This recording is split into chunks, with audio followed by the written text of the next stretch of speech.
What's up guys? I'm Dr. Lindsay, a small animal veterinarian. If you're new to my channel, please hit that subscribe button and hit the thumbs up to help my videos circulate to more animal lovers like yourself.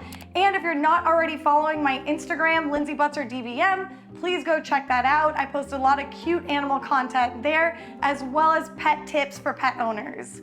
All right guys, so in this video, we're gonna talk about how to control your nervous, aggressive, or fearful dog at the veterinarian. So this goes for small dog breeds, as well as large, strong dogs that are fearful at the vet. So I'm gonna give you guys 3 tips on how to handle these dogs.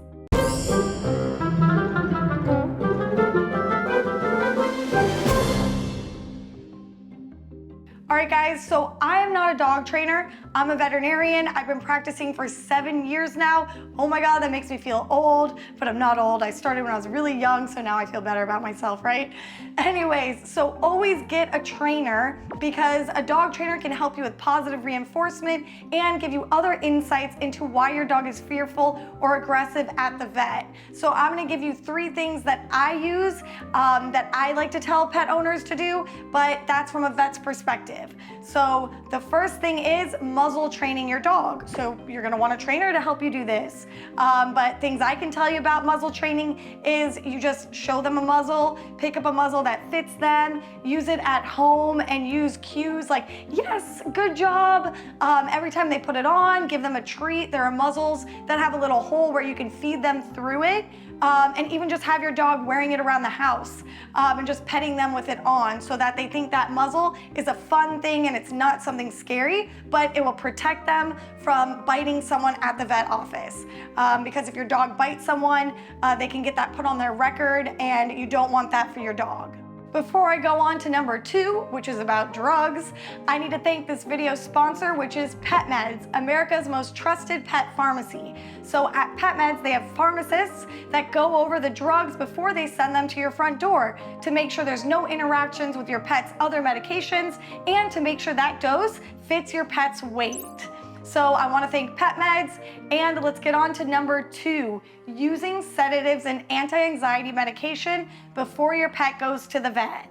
Before I elaborate about drugs and what drugs I like to give, there is something you need to know if you're a veterinary practitioner or even just an owner on this video trying to find out what you need to do for your aggressive or reactive pet, and that is that a veterinarian can get in a lot of trouble if they prescribe drugs to a severely aggressive and reactive dog, making that owner think that that dog is going to be sedated and controlled by taking a medication. Because some of those dogs, the medication doesn't even work, or it has an opposite effect, and the dog can become more aggressive.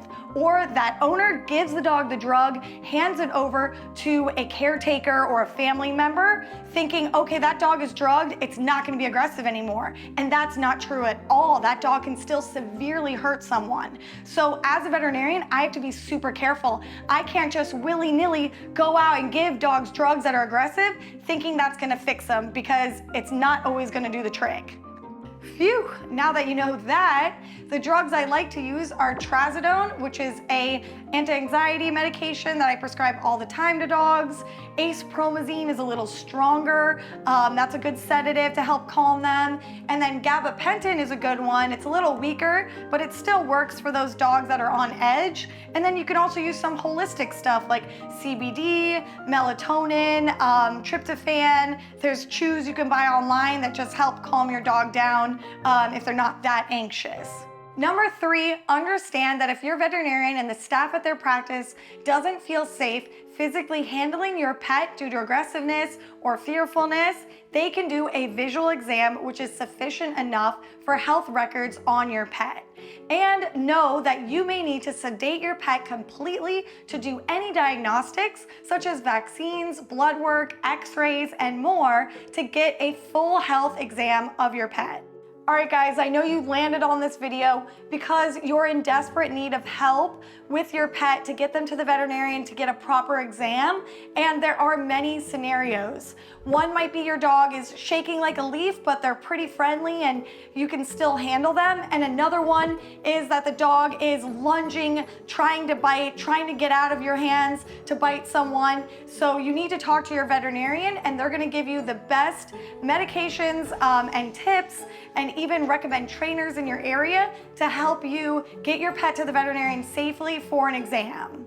So if you have the pet that needs to be completely sedated, whether it be a land shark, chihuahua, or a giant German shepherd, don't worry, this is very safe. Your veterinarian knows what they're doing. All right, so if you have experience with this already, please put that in the comments below so other worried pet parents can read it. And like always, hit the subscribe button, hit the bell to get notifications for when I post more videos, and remember to hit that thumbs up to help this video circulate. Okay guys, I will see you next week for another veterinary video.